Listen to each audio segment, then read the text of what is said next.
Boa tarde a todos. Eu gostaria de cumprimentar os professores, os alunos que estão aqui presentes, também os colegas, a professora Jordana, o professor Roberto, o professor João Zamberlan.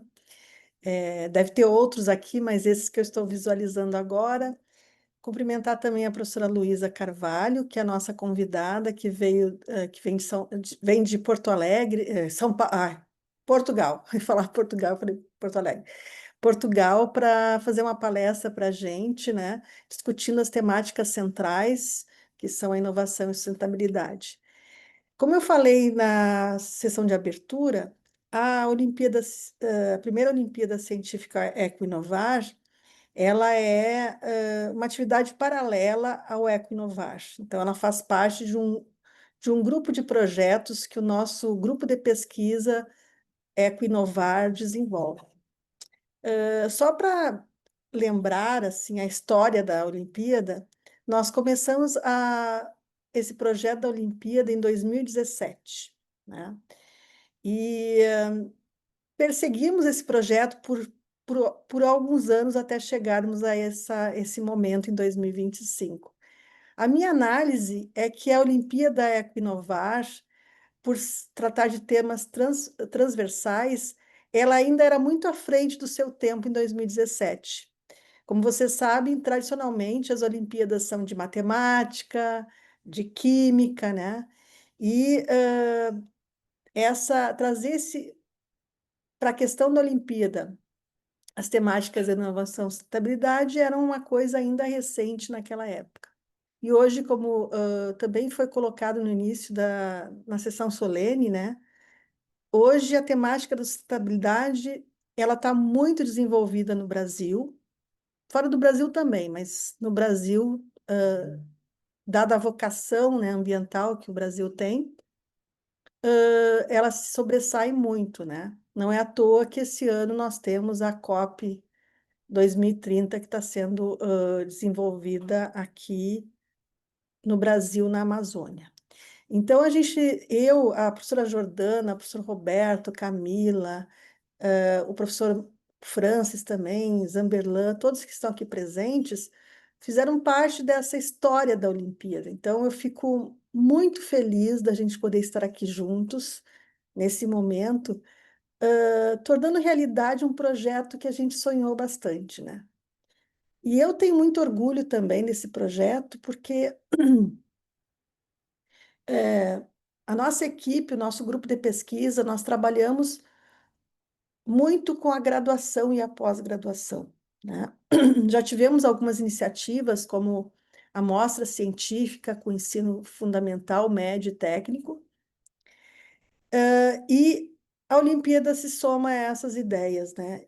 E nós temos muito orgulho exatamente porque é a oportunidade da gente fazer o ideal do que se pode fazer na educação, que é integrar o ensino fundamental, médio, técnico e superior e pós-graduação.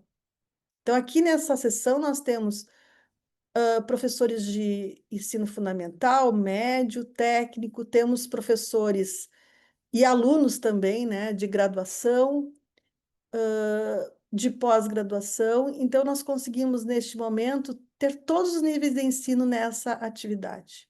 Então, para mim, que estou mais no final de carreira, professora Luísa, é um orgulho, porque eu acho assim emocionante. Quando eu vi os vídeos da Olimpíada, eu me emocionei, porque eu acho que o nosso papel, quando estamos mais para o final da carreira, é inspirar, é mostrar que é possível. Então, o que nós queremos de fato com a Olimpíada é sensibilizar os professores desses níveis de ensino, né? E os alunos que inovação e sustentabilidade são conceitos que têm que estar presentes na nossa vida, né? Não só na nossa vida profissional, é muito importante, mas também na nossa vida como sociedade, né? Todas as nossas decisões tem que levar em consideração esses aspectos, sobretudo a sustentabilidade. Porque muitas vezes nós pensamos que as responsabilidades são do governo. Claro que muitas responsabilidades são do governo, mas quem é o governo? São representantes da sociedade. Então, nós temos que atuar como sociedade. Então, quando eu decido fazer uma ação social, eu estou pensando na sociedade, eu estou fazendo a minha parte. E é por isso que as atividades que foram propostas aqui na Olimpíada, elas contemplam isso, discutir conceitos de inovação e sustentabilidade, criar ações sociais, né? Conversar com pessoas da sociedade que trabalham essas temáticas de inovação e sustentabilidade, sempre com o objetivo que eu disse antes, sensibilizá-los para que vocês possam discutir essas temáticas e possam inseri-las na vida profissional e pessoal, né? Especialmente quem está começando, né, no ensino, tem uma trajetória, né? E vocês vão ser reprodutores para a sociedade desses conceitos. Então, nós estamos trazendo, o João que dizia, né, trazendo o germezinho da sustentabilidade, da inovação para vocês, para que vocês possam transmitir esses conceitos para a família de vocês, né, para a sala de aula, e que isso comece a fazer parte da vida de vocês.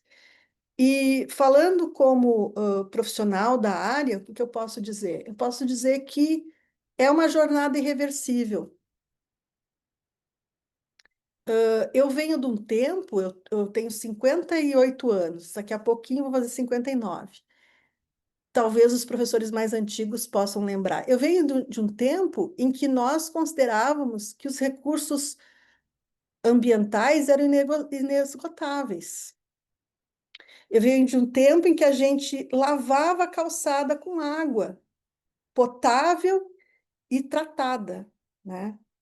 Porque a gente imaginava, além de não ser caro, a gente imaginava que era uma coisa que ia ter sempre, né? Hoje a gente já sabe que a água ela tem muito valor agregado e que nós temos que buscar preservar a água e utilizá-la da forma mais consciente possível. Então, eu penso que desde que eu comecei, né, até hoje, passaram-se mais de 50 anos, esses conceitos mudaram. E vocês não tenham dúvidas que os recursos serão cada vez mais escassos e que nós teremos que ser cada vez mais conscientes em relação a essas questões, né? Todas as nossas decisões terão que pensar no equilíbrio dessas questões. E como o próprio conceito de desenvolvimento sustentável fala, né, professora Luísa, nós não temos que pensar só no nosso dia a dia de hoje, nós temos que pensar no futuro das novas gerações. Vocês são o futuro. Os filhos de vocês serão o futuro de vocês. Então, nós temos que começar hoje, não dá mais para deixar para amanhã, né? Nós temos que pensar nisso hoje. Então, trazendo essas ideias para vocês, né? A gente queria compartilhar esses conceitos e nada melhor do que trazer uma pessoa que vive num outro país, que é conceituada nessa área, né, como a professora Luísa, para mostrar que essa questão é tão importante no Brasil quanto é em Portugal, quanto é na Itália, quanto é no Sudão, quanto é nos Estados Unidos, enfim. Mesmo com economias diferentes, com desafios diferentes, essa questão hoje está presente no dia a dia das pessoas. Essa semana eu fiquei sabendo de uma coisa que eu não tinha, não sei se vocês sabem, só para exemplificar o que eu estou falando, que o Reino Unido está com um projeto de fazer com que as pessoas não possam viajar mais que 2 vezes por ano de avião. Olha o impacto que isso tem na vida das pessoas, né? Elas vão ter que pensar em novas formas de se locomover, em novas formas de fazer turismo, enfim. Por quê? Porque se sabe que o avião né, ele é altamente poluente e ele ataca a nossa camada de ozônio, por aí vai. Então, são coisas que há 50 anos atrás, né, professora Luísa, a gente nem podia pensar que isso pudesse acontecer, né? A gente pensava 50 anos atrás que a gente tinha que ter cada vez mais aviões e cada vez mais aviões mais rápidos, né? E olha que interessante, a gente chega no auge da tecnologia, dá para sair do Brasil, professora Luísa, e chegar em Portugal em 6 horas, se a gente sair do norte do país, do Brasil, né? Então, tem portugueses que têm casa na praia no norte do Brasil. Só que hoje o desafio começa a ser outro, né? O quanto esse meio de locomoção ele impacta a nossa vida de outra forma, né? E como ele vai impactar a vida das outras gerações. Então, eu poderia passar toda a tarde aqui falando que é um tema que nos toca, é um tema que é interessante, né? Mas vocês não estão aqui só para me ouvir, estão aqui para também ouvir a professora Luísa. E eu convido a vocês que essa sessão seja um bate-papo, que vocês possam depois, com tranquilidade, fazer as suas perguntas, porque a gente está aqui para isso, para poder compartilhar. E eu vou passar então a palavra agora à professora Jordana, que foi minha aluna de mestrado, de doutorado, depois foi minha colega e é minha parceira hoje em várias atividades, que vai apresentar a professora Luísa e vai fazer então a moderação dessa sessão. Sejam todos muito bem-vindos. Eu estou muito feliz em tê-los aqui e muito emocionada porque a primeira Olimpíada Equinovar se tornou realidade. Só para lembrar, a primeira Olimpíada Equinovar ela é financiada pelo Conselho Científico do Brasil, né, o nosso CNPq, Conselho Nacional Técnico Científico, e os ganhadores ou selecionados, né, finalmente na nossa Olimpíada, né, os finalistas, eles receberão bolsas de iniciação científica júnior, né? Professora Luísa, nós recebemos 24 bolsas para contemplar os vencedores da nossa Olimpíada. Muito bem-vindos, sucesso a todos. Professora Jordana. Boa tarde a todos e todas. É uma satisfação, né, participar desse momento aí da primeira Olimpíada Equinovar. Eu gostaria de parabenizar a professora Clândia por ter conduzido esse projeto até aqui, né, e desde 2017 ter sempre acreditado nessa proposta. Eu acho que você, professora Clândia, é que faz a diferença e fez essa Olimpíada se tornar realidade. Então, esse sonho dependeu muito da tua dedicação e esforço. Então, parabéns por ter nos inspirado e ter chegado nesse momento.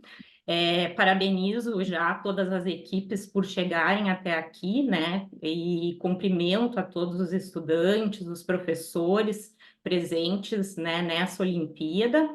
E agradeço à professora Luísa por ter aceitado esse convite, está aqui conosco hoje, nesse momento, já é parceira do nosso grupo de pesquisa de longa data, né?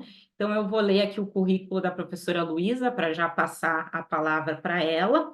A professora Luísa é professora associada com agregação no Departamento de Economia e Gestão da Escola Superior de Administração e Empresas da Universidade Politécnica de Setúbal, Portugal. Foi até janeiro de 2024 investigadora titular no Centro de Estudos Avançados em Gestão e Economia da Universidade de Évora, Portugal. Possui doutorado em gestão pela Universidade de Évora e já concluiu 2 programas de pós-doutoramento em administração. Atualmente é professora convidada na Universidade de São Paulo e também na Universidade de Maringá, do Brasil. Atua nos programas de pós-graduação, né, mestrado e doutorado, é autora de diversos artigos em periódicos científicos, congressos internacionais, livros e capítulos de livros, e integra também diversas redes de pesquisa nacionais e internacionais. É vice-reitora de pesquisa, internacionalização e empreendedorismo da Universidade Politécnica de Setúbal desde 2022. Então, muito obrigada, professora Luísa, e já passo a palavra para você, né, conduzir a sua apresentação. Muito obrigada. Eu gostava, antes de mais, de dar boa tarde a todos. Vou tentar falar aqui num português de Portugal que vocês consigam compreender, mas, como dizia a professora Clândia, isto é um bate-papo. Alguma questão, fiquem à vontade para perguntar. Ah, Gostava de parabenizar a professora Clândia, também por esta iniciativa do Eco Inovar, que sei que foi aqui a líder do processo, mas também todos os professores aqui presentes e envolvidos, a professora Jordana, o professor Roberta, a professora Camila, o professor João, enfim, alguns que eu provavelmente não estou aqui a ver. Dizer que já há longa data que trabalho aqui em conjunto com, portanto, colegas aqui da Universidade Federal de Santa Maria. Tem sido aqui uma parceria muito interessante, temos desenvolvido vários trabalhos, temos acolhido aqui estudantes de doutoramento, doutorado de sanduíche, enfim, desenvolvido capítulos de livros, artigos, muita coisa, e tem sido um grande prazer ser convidada por vós e ter a vossa confiança. Também dizer-vos que fiquei aqui muito sensibilizada com a emoção da professora Clândia, por esta concretização das Olimpíadas, das primeiras Olimpíadas. Eu já tive a oportunidade de participar no Eco Inovar presencialmente há alguns anos atrás. Fiquei com uma memória muito boa portanto, desta conferência, mas também de todo o ambiente que se vivia na cidade de Santa Maria e da forma como fui aí acolhida no Brasil por todos. Tendo em conta que isto são umas Olimpíadas e que temos aqui muitos estudantes, eu decidi nesta apresentação cruzar aqui dois temas. O tema da sustentabilidade com o tema da inovação, mas pensando na proteção da inovação. Ou seja, como nós vamos ter aqui 24 bolsas de iniciação científica que provavelmente vão desenvolver trabalhos, mas também inovações, é importante também saber como é que nós podemos proteger o nosso conhecimento. Então, tentei aqui sair um bocadinho do formato usual e ir um pouco aqui para aquilo que é a questão da proteção do conhecimento. E olhar para este tema, portanto, conjugar aqui do saber ao fazer, porque todos vós estão aqui a desenvolver, e vi o vídeo, não é? Várias ideias que têm como mote a questão da sustentabilidade, mas esta questão da sustentabilidade, da inovação, tem implícita estes palavrões que são a transferência e proteção do conhecimento, que são aqui fundamentais, e da tecnologia, pensando isto aqui num contexto de sustentabilidade e de economia circular.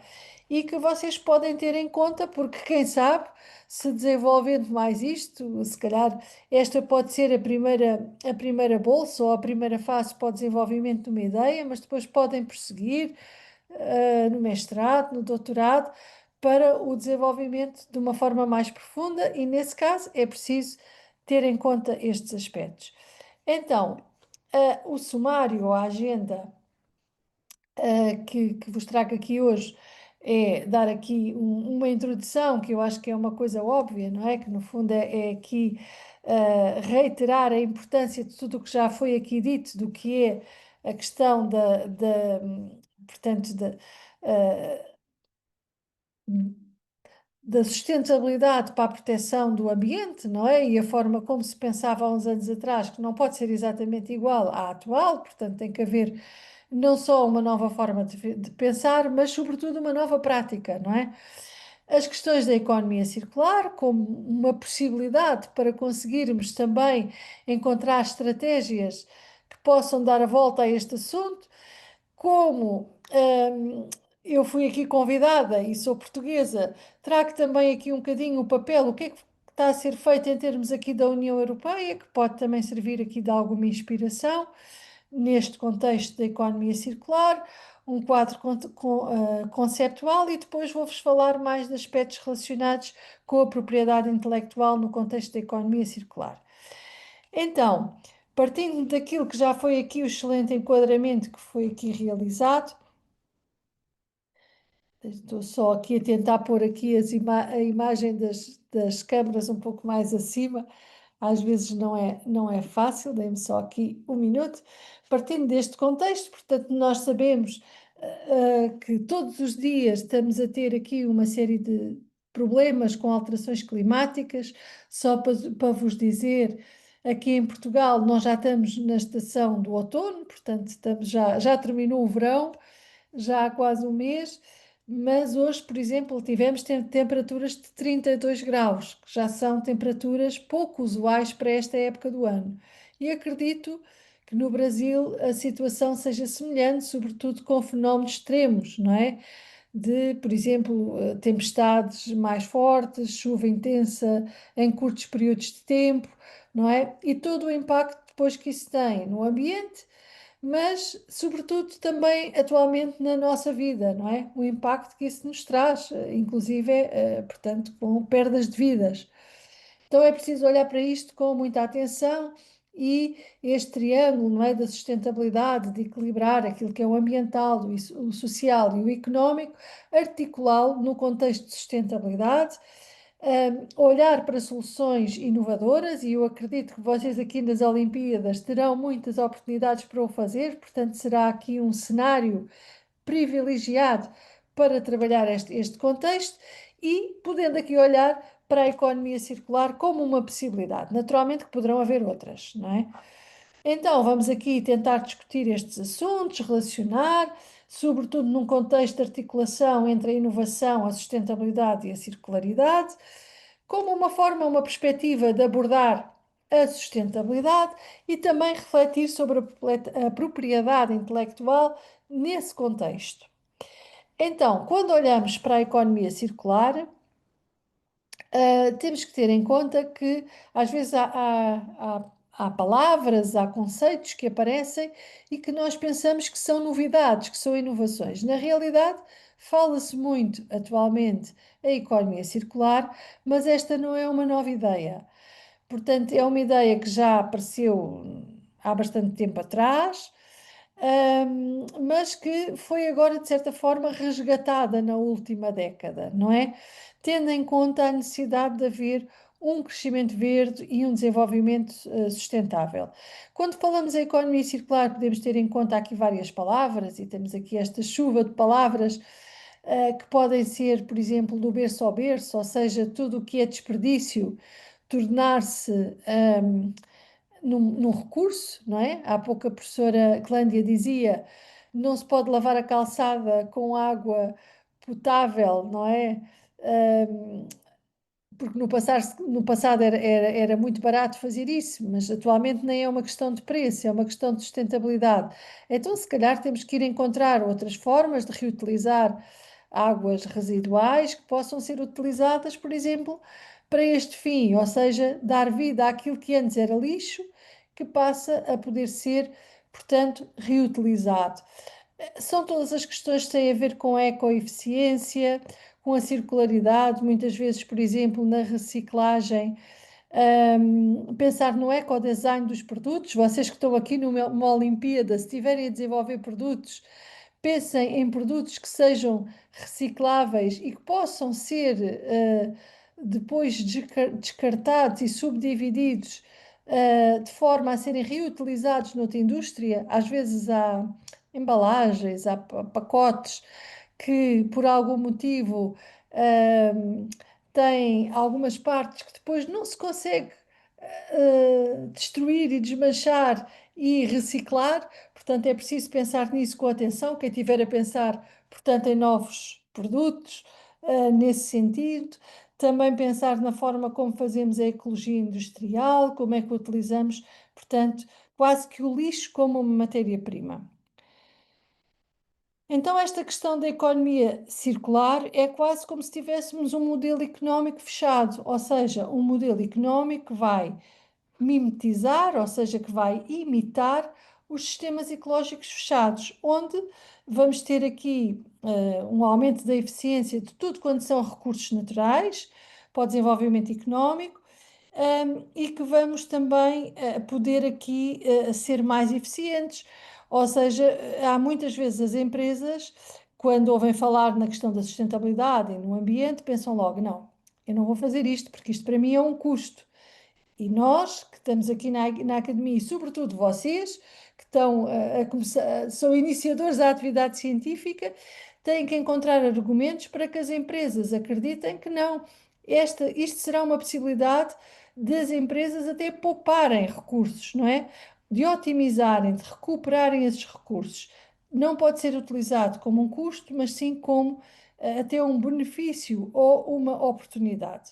No fundo, é criarmos um sistema em cascata, não é? E este sistema em cascata, como temos aqui na figura, o que é que nos vai mostrar? Que o que é desperdício de uma empresa passa a ser matéria-prima de outra.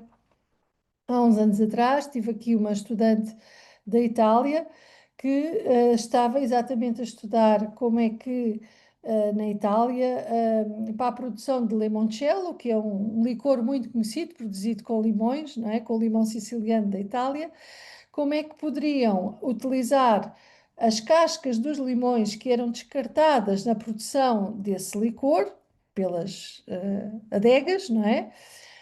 Para produzir outras coisas. Então estavam a desenvolver um fio biológico que era produzido com cascas de limão do limoncello. Ou seja, é uma forma de não descartar as cascas para o lixo e de serem reutilizadas para outra área. Isso para as empresas, como vocês sabem, a Itália é um país, portanto, muito importante na área da moda, do design, e cada vez mais também as marcas se querem associar à sustentabilidade, não é? Então é uma forma também de dizerem, e com muita gente que atualmente é, e que se calhar temos aqui nesta sala, que é vegana, que quer utilizar produtos que são amigos do ambiente, que não põem em causa a vida animal, então também é uma forma das grandes marcas internacionais dizerem, olha, nós estamos a utilizar um fio que é vegano e que vem de desperdícios, não é? Então, como é que se pode fazer, portanto, todo este processo da produção e do consumo não se tornarem lixo, mas poderem ser recuperados e reciclados dentro, portanto, deste contexto. E aqui é que está o pulo do gato, como vocês costumam dizer aí no Brasil. Isto também se liga com a questão da economia circular e das ODS, que também é um aspecto que vocês aqui nas Olimpíadas podem também ter aqui em conta. Em que medida é que a vossa ideia, não é? Aquilo que vocês vão fazer, está engajado com portanto, o facto de conseguirem cumprir ODS. E quando nós olhamos para a circularidade, e estes são alguns exemplos, e existem mais, podemos referir que eles estão, quem está na economia circular pode estar comprometido com questões de crescimento económico, porque é isso, não podemos olhar para a sustentabilidade como um custo, temos que começar a olhar cada vez mais como uma oportunidade e até como formas de poupança, porque muitas vezes as empresas também não são altruístas, não é? Têm outro tipo de interesse, então nós temos também que lhes mostrar essas vantagens como forma de preservar a vida terrestre, como forma de incentivar o consumo e a produção sustentável, também as energias renováveis e acessíveis, por exemplo, a biomassa, que é lixo e que pode ser utilizada nesse sentido, a água potável e o saneamento, que também podem ser reciclados. Isto são só alguns exemplos, mas existem de facto mais. Se eu for buscar estes aqui à literatura, mas existem mais. Isto leva-nos àquilo que são as estratégias da economia circular. Nós tínhamos todo o modelo económico baseado numa economia linear, que era uma economia de vai buscar a matéria-prima, o recurso, gasta o recurso e o que sobra vai para o lixo. E o lixo não serve para mais nada, acabou o processo, não é? E sabemos que todos os impactos que estamos a ter ambientais levam a que tenhamos que aumentar esta circularidade. Ou seja, não podemos ter o modelo linear do passado, temos que começar, portanto, a pensar de outra forma. Então, temos que ter aqui em conta as várias estratégias, e aqui podemos encontrar autores que definem como 5, como 10, como 8, pronto, há para todos os gostos, Eu fui buscar aqui esta vertente porque achei interessante, porque divide em várias dimensões, não é? Das estratégias para promover a economia circular, como seja a utilização útil de materiais, ou seja, reciclar e recuperar, que já era uma coisa muito comum, mas também a extensão do tempo de vida dos produtos e das suas partes. Eu não sei quantos de vocês estão dispostos a utilizar, por exemplo, celulares recondicionados. Não só por uma questão económica de ser mais barato, mas também por uma questão ambiental, como é que é feita essa escolha. Eu atualmente estou a fazer um estudo, até com um estudante de doutorado, que ele está a fazer essa análise na geração Z, portanto, nos estudantes até 24 anos, portanto, na sua opção por produtos recondicionados, portanto, para estender o ciclo de vida, mas também na produção e utilização inteligente, portanto, de recursos naturais, dentro daquele modelo que vimos, portanto, da cascata. E aqui, portanto, poderíamos ter aqui vários exemplos. Eu também não vou detalhar tudo para isto não ficar muito maçador para vós. Claro que dentro disto temos aqui alguns desafios, não é? Para haver esta colaboração, e aí vocês também têm que pensar nos produtos que vocês estão a tentar desenvolver aqui nas equipas, não é? Das Olimpíadas. Se quiserem fazer algum modelo da circularidade, vão ter que falar com os outros stakeholders, não é? Com as pessoas às quais vocês vão utilizar lixo, entre aspas, ou às quais querem entregar o vosso lixo. Portanto, tem que haver aqui uma conversação, já não podemos estar a trabalhar de forma isolada. Porquê? Porque isto vai implicar a existência de uma cadeia de abastecimento circular, em que tem que estar interconectados as empresas, não é? E por outro lado também um modelo de negócio circular. E isto por vezes não é muito fácil de implementar, porque podem haver estas dificuldades de engajamento, não é? Entre as várias entidades que depois não permitem uma otimização do processo. Então é preciso ter em conta isto. Isto também vai passar pelo diálogo, não é? Entre as partes. Olhando agora aqui um pouco para aquilo que se faz na União Europeia, porque não fui capaz também de não trazer aqui algum exemplo. Aqui, portanto, aqui na Europa nós também temos tido vários planos para melhorar a política de sustentabilidade. A Europa também é aqui muito caracterizada por termos muitas leis, muitos regulamentos, nem sempre tudo é aplicado. Às vezes também há muita coisa que surge e nem sempre é aplicada da melhor forma, mas no fundo são orientações, algumas delas, portanto, mais ativas na implementação, outras mesmo, menos, mas algumas são atualmente marcos destes processos. Pronto, nós tivemos em 2015 o primeiro plano para a economia circular, portanto, já há bastante tempo atrás, já há cerca de 10 anos. Depois foram desenvolvidos vários planos, sobretudo para áreas específicas como lixo, plástico. Em 2019 surge um documento que atualmente é um documento muito utilizado e que acaba por ser orientador em várias partes do mundo, que é o European Green Deal, não é? Que no fundo o que pretendeu foi portanto, transformar os desafios climáticos e ambientais em oportunidades em diversas áreas, portanto, tornando esta questão da transição mais inclusiva. Depois foram aparecendo algumas estratégias, até por exemplo, do ciclo. Eu vi que vocês têm aí, vi aí umas imagens das hortas, as coisas como os ciclos curtos da produção, não é? Uma coisa que aqui na Europa se chama da quinta ao garfo. Ou seja, será que nós aqui comemos mais mangas do Brasil ou mais maçãs plantadas em Setúbal? Ou seja, quanto tempo, a quantidade de produtos que nós consumimos e o tempo e a duração e o custo, os combustíveis que são utilizados para o seu transporte. Se calhar temos que olhar mais para isto, se calhar consumir mais produtos que sejam da nossa proximidade e também aqui haverem estratégias para incentivar o produtor local. Não quer dizer que a gente não deixe de produzir, porque já não prescindimos dos produtos internacionais, não é? Nós temos uma população cada vez mais cosmopolita, mas não podemos só comer as mangas do Brasil, temos também que começar a comer as laranjas de Setúbal. Portanto, haver aqui um equilíbrio e as questões até no âmbito, por exemplo, dos restaurantes. Os restaurantes implementarem nas suas emendas pratos que privilegiem, por exemplo, a utilização de produtos locais que têm um menor impacto ambiental. Também aqui criar modelos económicos de crescimento regenerativo.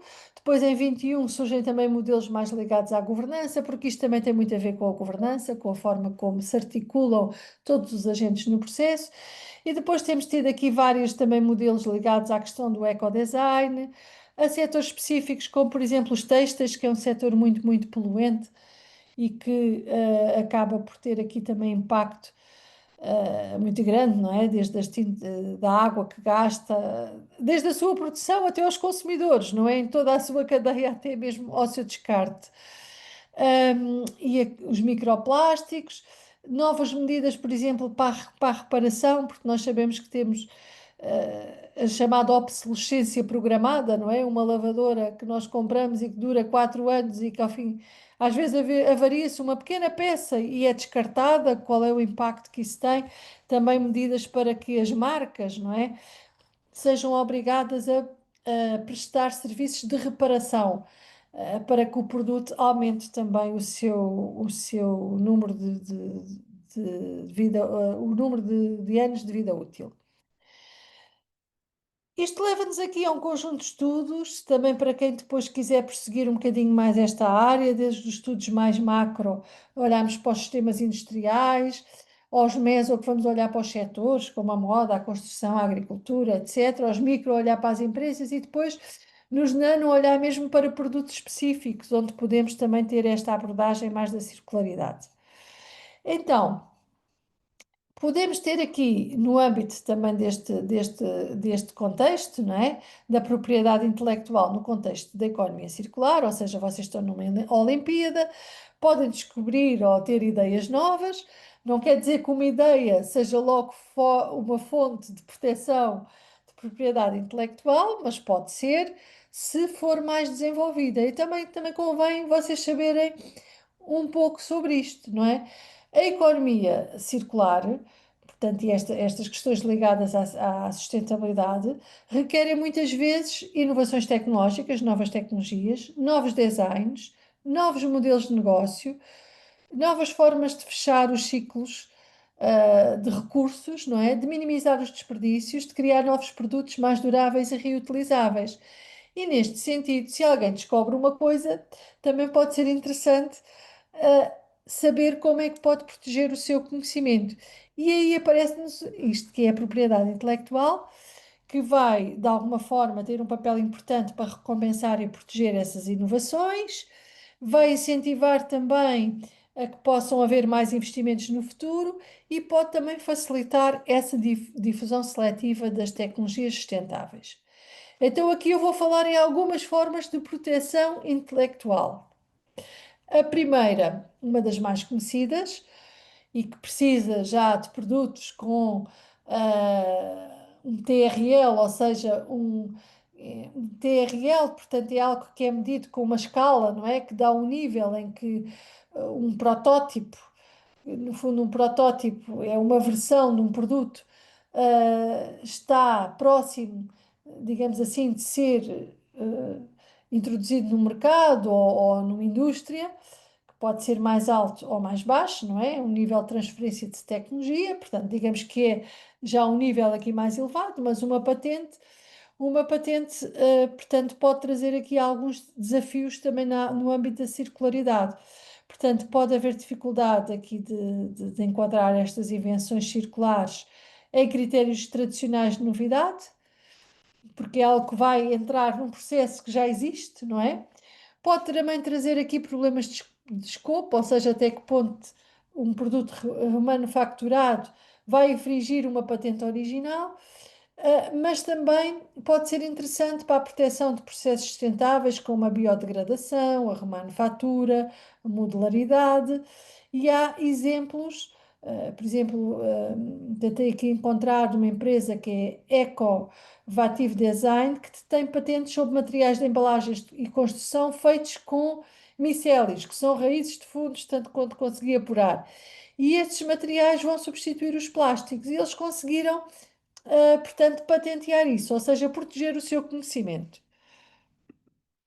Depois temos as marcas, que é outra forma de proteção, portanto, do conhecimento. Estas marcas também podem ser usadas para transmitir atributos de circularidade, como, por exemplo, dizer que um produto é verde, que é eco, que é zero waste ou zero lixo, não é? Mas correm o risco de poderem ser consideradas enganosas e genéricas. E depois também aqui os desafios, para vocês não acharem que isto é totalmente simples e fácil, mas pode ser interessante saberem como fazer.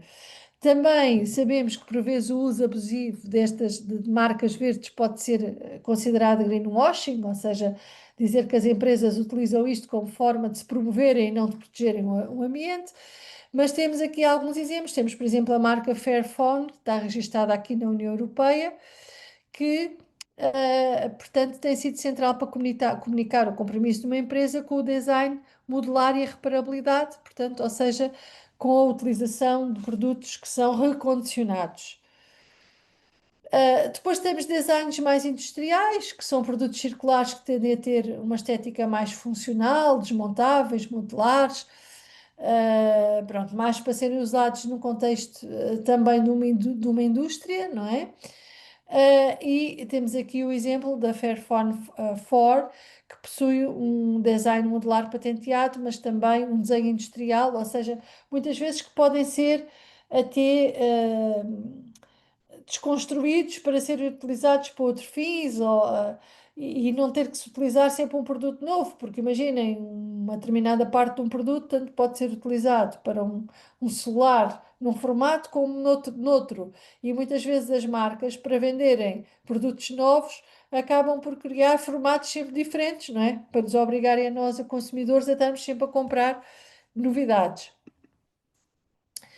Depois temos também aqui alguns exemplos das chamadas patentes verdes e fast track, em que muitos também escritórios de patentes oferecem trâmites acelerados para tecnologias sustentáveis. Temos aqui também alguns exemplos dentro desse âmbito, não é? Para tudo ser mais rápido.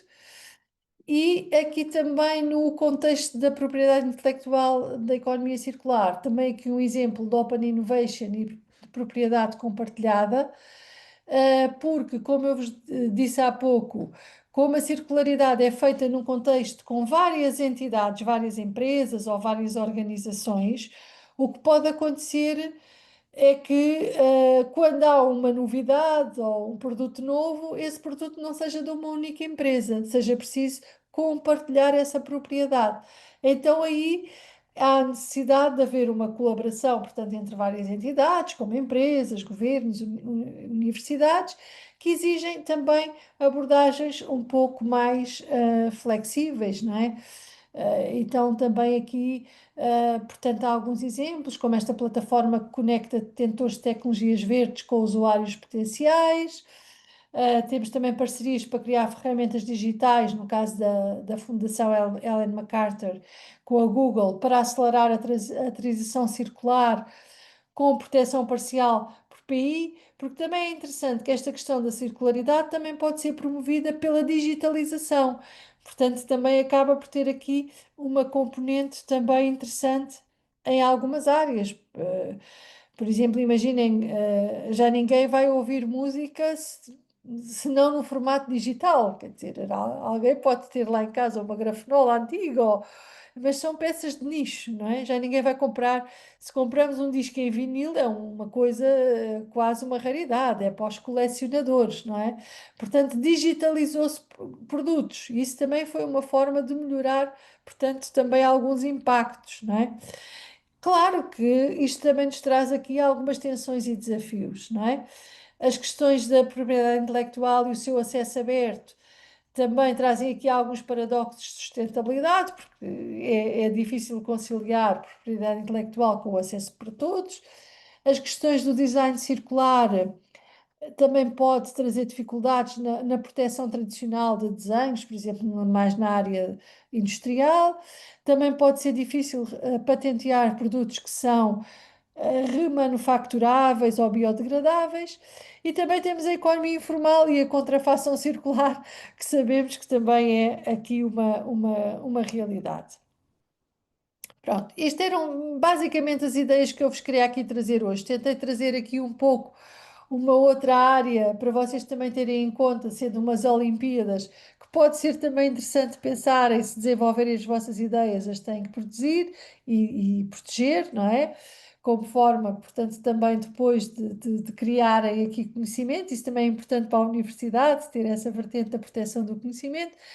Isto são também aqui alguns projetos que, depois, se houver interesse em conhecerem melhor, também temos desenvolvido aqui, ligados também com as questões da, da circularidade, também aqui há alguns trabalhos desenvolvidos, alguns dos quais até também aqui com a colaboração aqui também de colegas, sobretudo aqui da professora Jordana e de outras também professoras, portanto, desenvolvidos também aqui em conjunto dentro desta área. Também já recebemos aqui, portanto, colegas para a mobilidade de sanduíche, e tem sido um prazer também trabalhar aqui conjuntamente. Queria-vos agradecer. Eu também não quis fazer aqui uma conversa muito longa, para não, porque isto online e falando em português de Portugal, já tenho a noção, quando vou ir dar aulas ao Brasil e vou ir, que eles dizem, professora, nos primeiros 5 minutos não percebi nada do que você disse. Espero que tenham compreendido os últimos 5 minutos. E fico aqui disponível para todas as questões que tenham, e ficam também com o meu contacto. Alguma coisa que precisem da minha parte, fico ao dispor. Agradecer mais uma vez a oportunidade para estar aqui convosco e participar no Eco Inovar, e sendo aqui um privilégio também participar nestas primeiras Olimpíadas. Certo, muito obrigada, professora Luísa, pela exposição. Acredito que trouxe muitos conceitos que os estudantes, as equipes vão poder utilizar na próxima etapa, agora para desenvolvimento dos produtos inovadores e sustentáveis. Agora nós podemos abrir para questões, né, tanto no chat, se vocês quiserem perguntar, ou abrindo o microfone, podem ficar à vontade para fazer os seus questionamentos.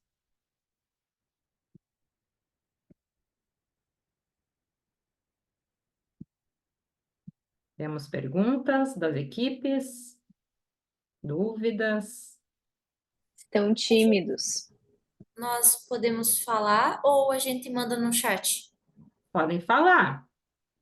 Eu posso falar uma pergunta que eu tenho? Sim, pode, por favor.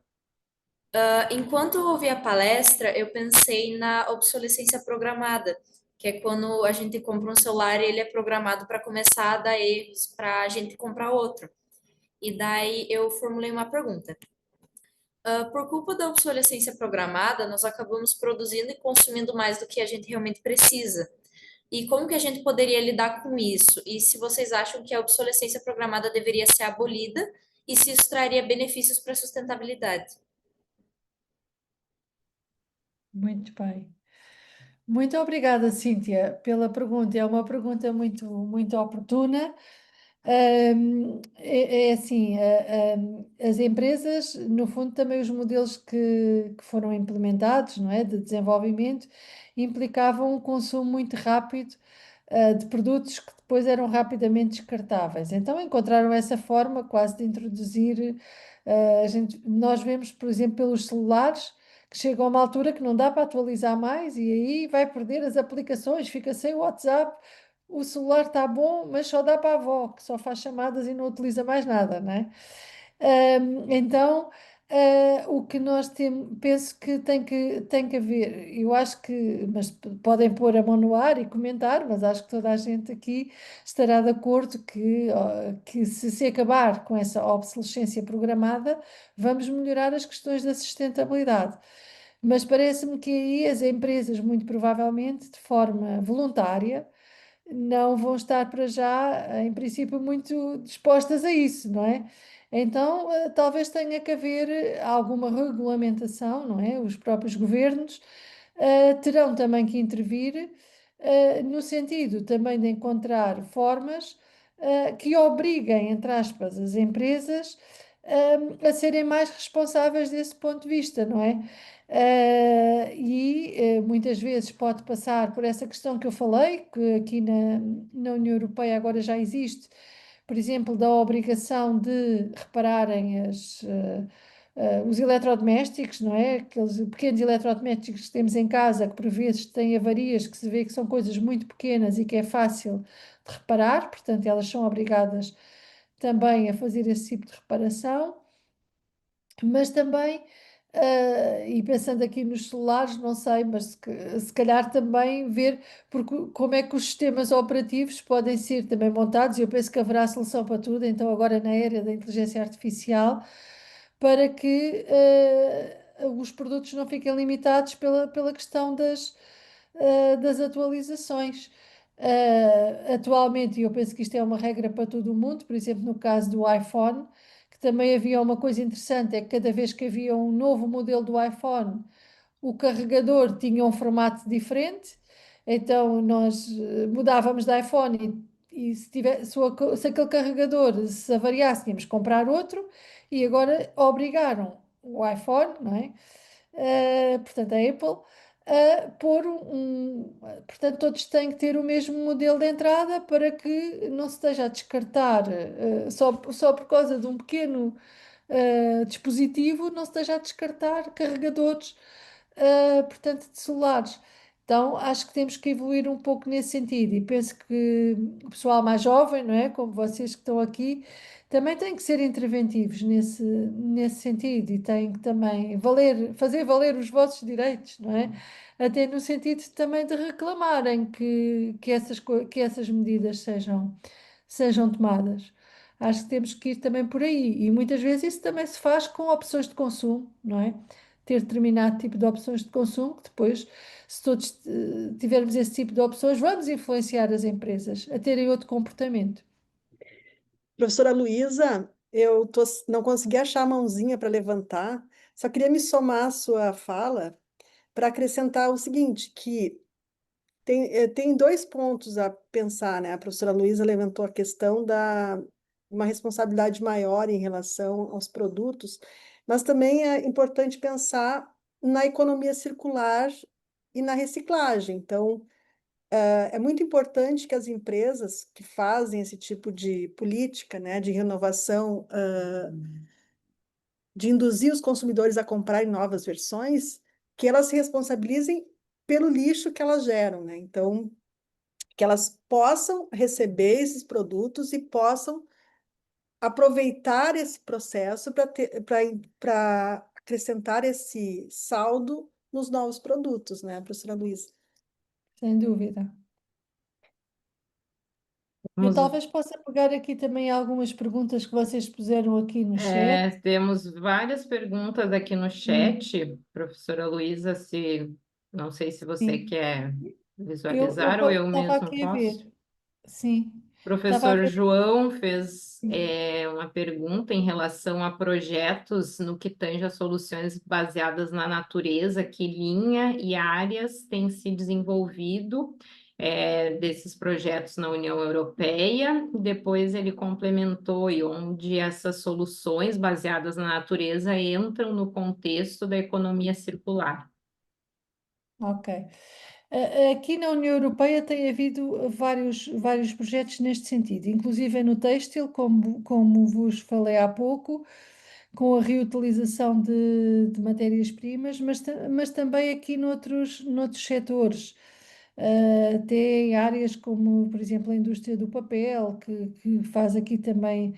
Aqui temos aqui próximo de Setúbal, portanto, uma das maiores empresas de produção de papel, que também tem aqui um conjunto de práticas para a reutilização da água, porque é muito consumidora, de água, e sobretudo de papel reciclado para não estar a destruir também florestas. Portanto, há aqui vários exemplos que são utilizados nesse sentido, e depois coisas assim mais simples, desde a utilização também temos aqui exemplos interessantes na área da produção de vinho. Como sabem, Portugal é muito famoso pela produção do vinho, com, por exemplo, até alguns descartes da produção de vinho que são utilizados na indústria de cosmética, para produzir cremes à base da uva, por exemplo, na região do Douro, a Douro Skincare.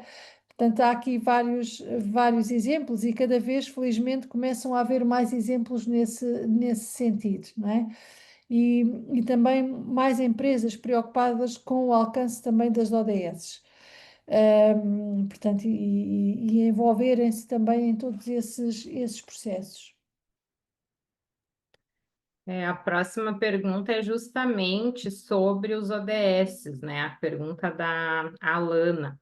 A economia circular é uma solução inovadora ou uma obrigação urgente diante da crise ambiental e como ela pode acelerar o cumprimento dos ODS da Agenda 2030? Eu acho que como nós ainda não temos a circularidade implementada, de forma generalizada, então ainda consideramos como uma solução inovadora, não é?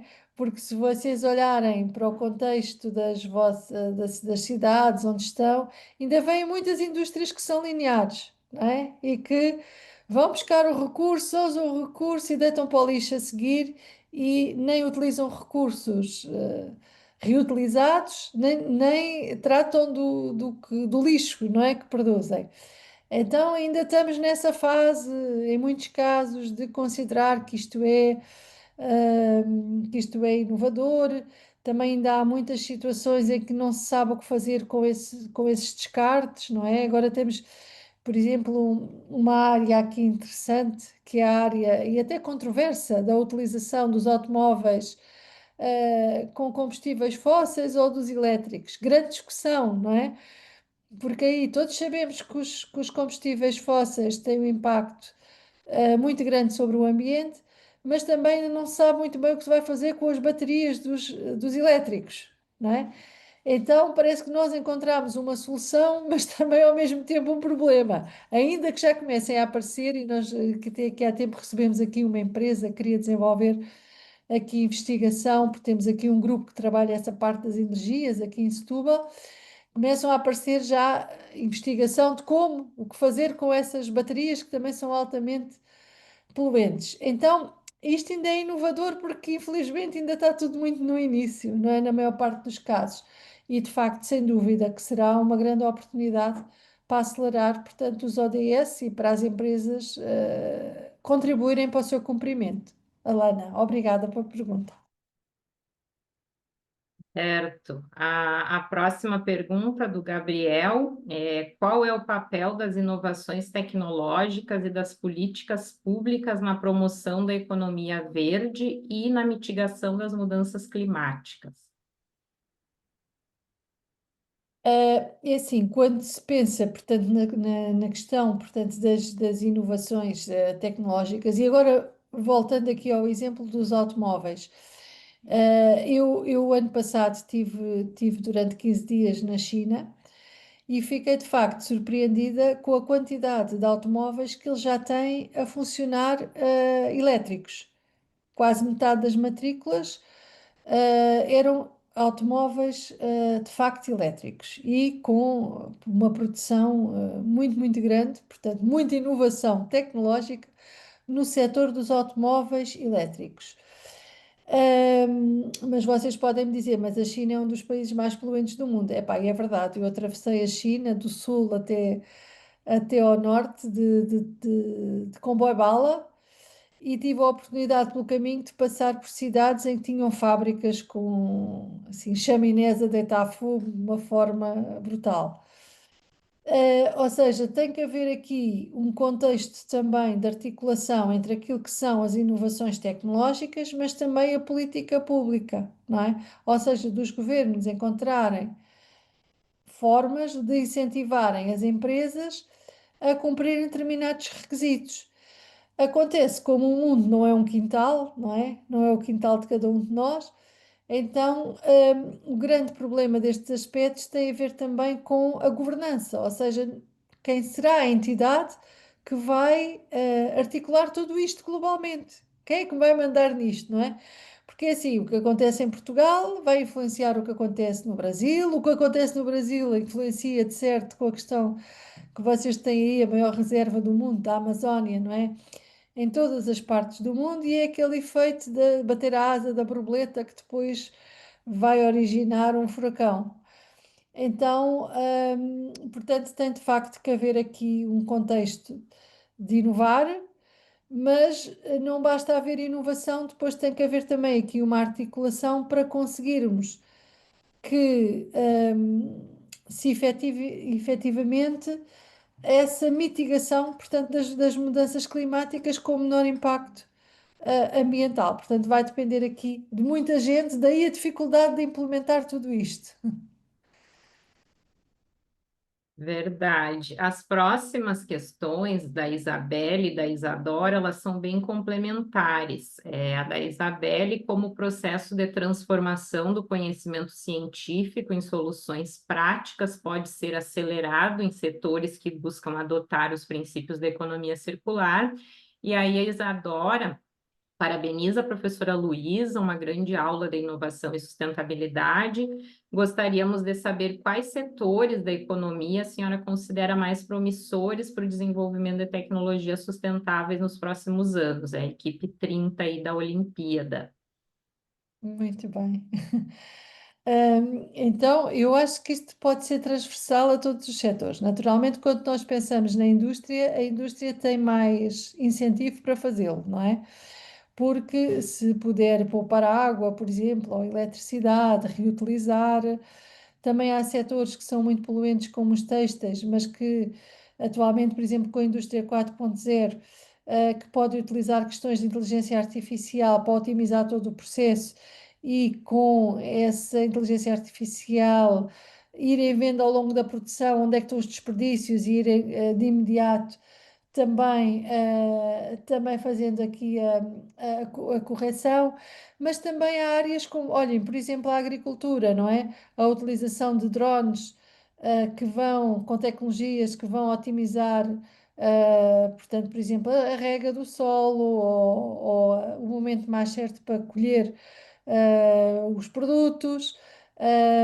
Até para fazer a sua distribuição, eu penso que isto acaba por ser um pouco transversal, ainda que talvez seja mais visível nos setores da indústria e se calhar da agricultura e menos no setor dos serviços, pelos impactos também que os serviços têm portanto, no processo de produção, não é? Acabam por ser também com menor impacto ambiental. Certo, professora Luísa, nós temos muitas questões ainda, né? Não sei, em Portugal já é bastante tarde, eu acredito. Não sei qual é a sua disponibilidade, se selecionamos mais algumas questões. A professora Jordana, fica à vontade. Eu estou aqui, cá em Portugal é hora da janta. Já está na hora da janta, eu lembrei, Mas eu estou né? disponível para responder às questões que quiserem ainda colocar, à vontade. Isso até Certo. pode ser um objetivo do meu marido fazer o jantar e eu chegar e estar tudo feito. Não vai precisar trabalhar no Não vou jantar, né, precisar de Luísa? fazer mais nada, é só sentar e jantar. O Gabriel colocou uma questão que acredito que já foi respondida, né, em relação às políticas públicas, essa questão já foi tratada. A questão da Isabela é as barreiras culturais e estruturais que ainda dificultam a implementação de inovações sustentáveis nas organizações. De certa Eu, forma também, né, você já sim. falou. Mas É, a- acredito que existam, sobretudo a questão temos muitas pequenas e médias empresas, não é? Em todo o mundo, no fundo, são o sangue da economia, e muitas vezes nas pequenas e médias empresas ainda temos chefias com pouca qualificação, pouca informação, não é? E por vezes ainda estão agarradas aos velhos métodos, e vocês que são mais jovens vão chegar às empresas e às vezes vão também estranhar e sentir essas dificuldades. Então também é preciso fazer aqui formação dessas pessoas para que elas também se atualizem e que não entendam o ambiente como um custo, mas sim também como uma possibilidade deles também terem, entre aspas, benefícios e até de reduzirem os custos, ou seja, de ser exatamente o contrário do que estão à espera. Certo. Acho que vamos fazer mais uma questão, né, professora Luísa, para, dado o adiantado da hora em Portugal, depois nós disponibilizamos o seu e-mail e também a possibilidade de responder todas as questões aí do chat que vão ficar registradas. Tem uma pergunta aqui do professor Jean. Queremos agradecer à professora Luísa pelos excelentes insights que nos proporcionou. Enquanto ouvíamos a fala da professora, estávamos nos perguntando como podemos encontrar apoio financeiro para nos ajudar a promover essas iniciativas, principalmente em comunidades em vulnerabilidade social. O que a professora tem visto nesse sentido? É a equipe 21 que está representada aí pelo professor Jean e os alunos. Muito bem, obrigada, professor Jean, pela questão. Nós temos alguns exemplos de empreendedorismo social, sobretudo vocês aí no Brasil, acho que até são os mais inovadores no mundo, daquilo que eu conheço, com os catadores de lixo, que depois conseguem, naquele modelo cooperativo, não é? Transformar lixo em valor acrescentado e em renda, não é? Para as pessoas. Esta questão do financiamento nunca é aqui uma questão fácil, eu confesso que não domino muito os modelos de financiamento, portanto, no Brasil, mas aqui em Portugal também não é muito fácil dentro das equipas. Aqui eu penso que poderá muito passar também nestas equipas aqui com estudantes e numa Olimpíada com estas características, por também trazermos as empresas, sobretudo as grandes empresas, para estes processos que também podem dar patrocínios e numa primeira fase ter algum capital semente para ajudarem os estudantes com alguns prémios para esse fim.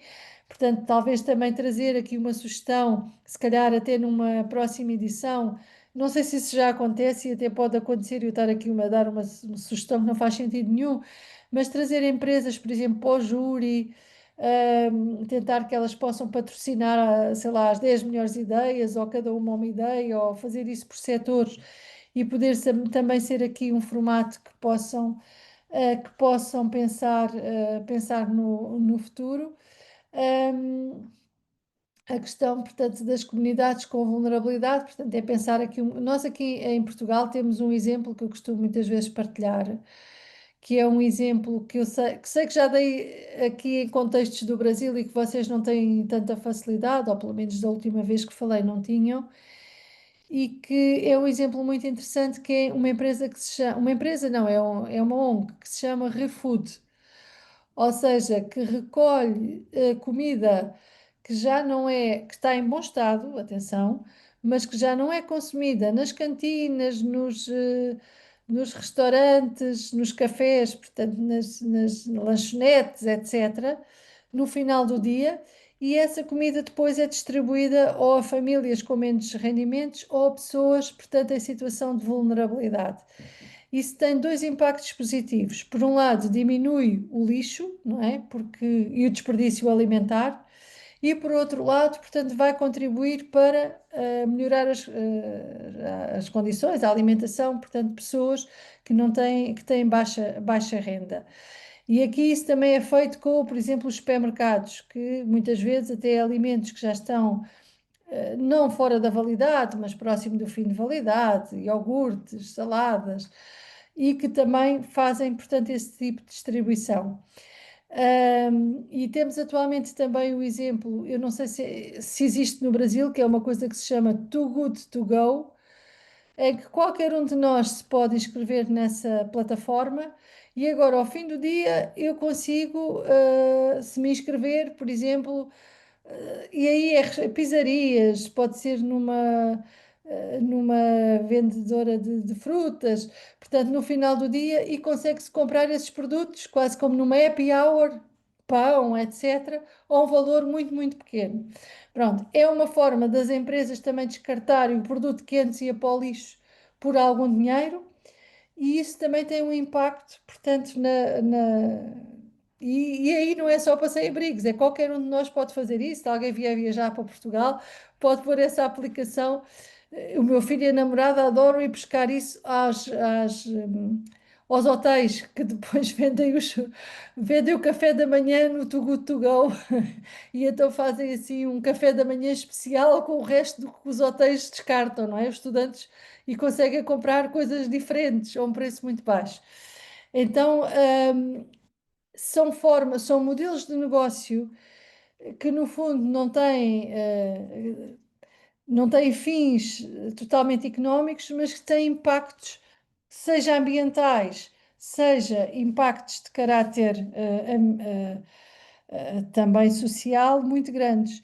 E eu acho que temos que ser criativos nesse sentido e pensar nesse tipo de solução, porque também te convida então as equipas a pensar em modelos de negócio que consigam também gerar este tipo de impactos sociais que possam também ser úteis para a sociedade e são modelos também aqui muito, muito interessantes. Já dei aqui exemplo de dois no setor alimentar, porque não às vezes replicar no contexto de outro país. Muito obrigada, professora Luísa. Nós temos muitas questões ainda, agradecimentos de todas as equipes, né? Muito bacana de ver o engajamento, né, dos estudantes e também o quanto, né, a sua fala despertou aí o interesse e a curiosidade de todos, né, em torno dessas temáticas que eles já vêm desenvolvendo um trabalho desde a primeira etapa. Então, eu vou passar para a professora Clândia se ela quiser perguntar mais alguma coisa, fazer mais alguma colocação. Como eu falei, as questões vão ficar registradas e depois a gente passa o contato aí da professora Luísa, que já estava nos slides. Na medida do possível, nós vamos tentar responder aí as questões que não foram contempladas em função do tempo, né, e também das demais atividades do Fórum Equinovar que já estão se dando na sequência aí. Bom, eu só queria agradecer mais uma vez a parceria da professora Luísa, né, que sempre colabora conosco nas nossas atividades. E a gente sempre gosta de trazer a professora Luísa, porque ela é muito.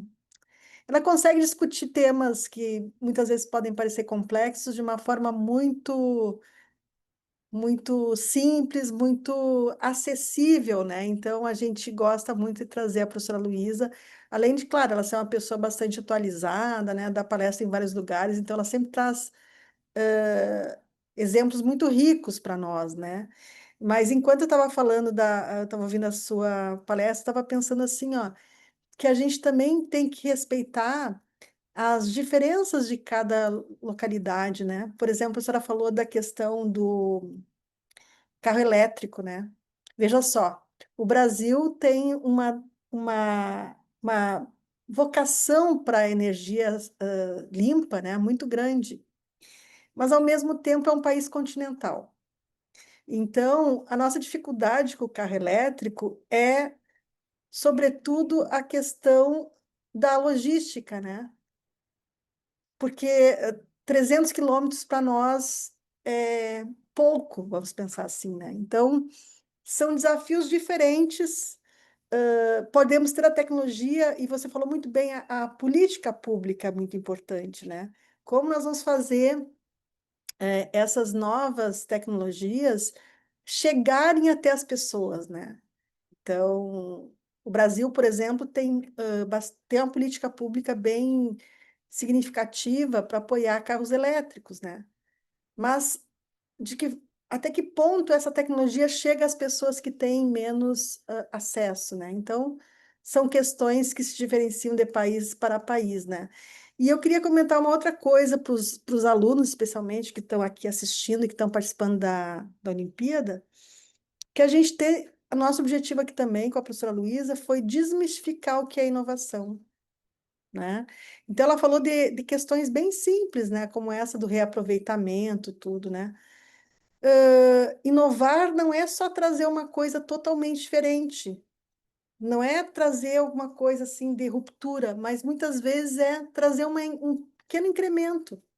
Então, por exemplo, se a gente pegar essa ideia que a professora Luísa trouxe lá de Portugal, né, das empresas terem esse pool, essa plataforma onde elas podem distribuir o seu produto que não seria aproveitado, se nós trouxermos essa ideia para o Brasil tem algumas semelhantes, né? Mas se nós pegarmos exatamente essa ideia da professora Luísa, lá de Portugal, e trouxermos para o Brasil, ela vai ser uma inovação para o Brasil, né?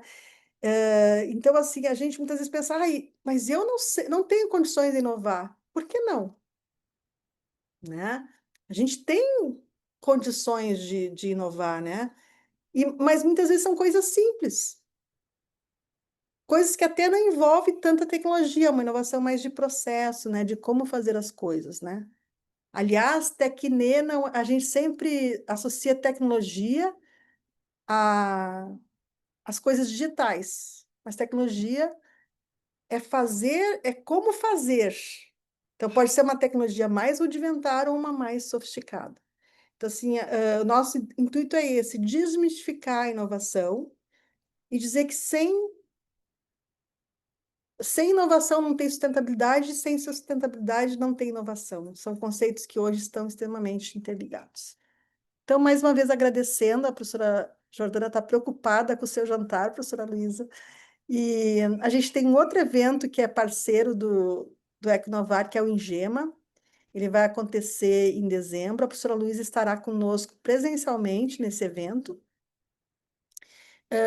Se vocês quiserem acompanhar as discussões desse evento, vocês estão convidados a participar das discussões. E no Ingema a gente vai, então, comunicar os vencedores da Olimpíada. Então, vai ser o momento da gente se encontrar lá, professora Luísa. Muito obrigada. Muito obrigada mais uma vez.